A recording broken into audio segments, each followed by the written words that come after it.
Good morning mga kapixel. So for today's video guys, didiscuss ko sa inyo kung paano mag-farm ng eggs. So currently guys, dito sa orders ni Hazel, merong quest na or task na nagre-require ng 200 eggs.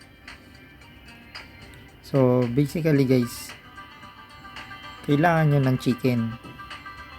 So bili tayo ng dalawa.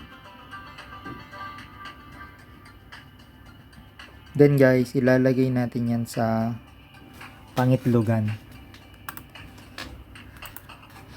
So may mga lands na yun guys, narinig nyo may chicken.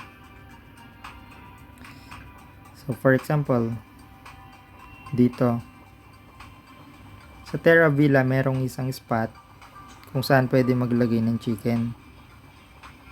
So nandito yun, malapit sa woodworking area. Yan guys.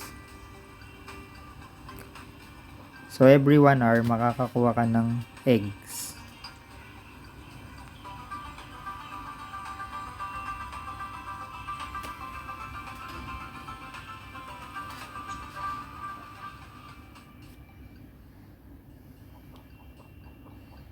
So for example guys, nakabili ka ng 2 chicken. So yung gagawin mo guys is nakikita mo yan, add fowl. So ilagay ka ng chicken. Yun. So tumilaw ko na sila. So balikan mo yan guys after 1 hour para makapag-harvest ka ng itlog.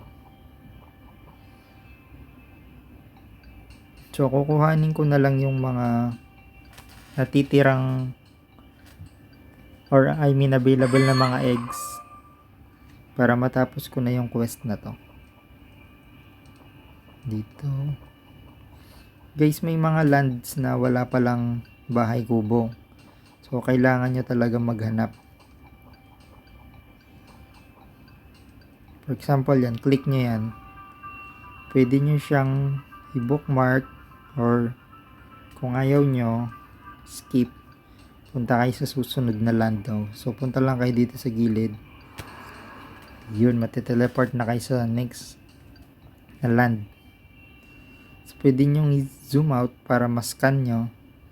Like this one guys, wala siyang pangitlugan.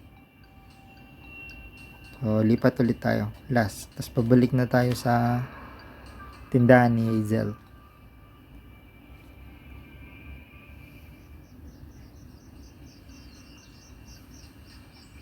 Ayun, so meron siyang bahay kubo. So pwede ka maglagay dito.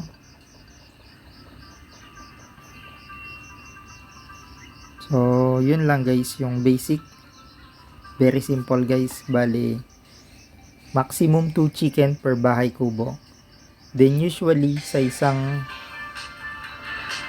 plot or land, usually isa lang yung bahay kubo na nakita ko eh. Yung mga madami is yung mga honey beehive, tsaka yung mga drill or mining sites. So i-deliver ko na yung 200 na itlog. Boom, easy 1 pixel. So hanggang dun na lang guys, hanggang sa muli, bye bye.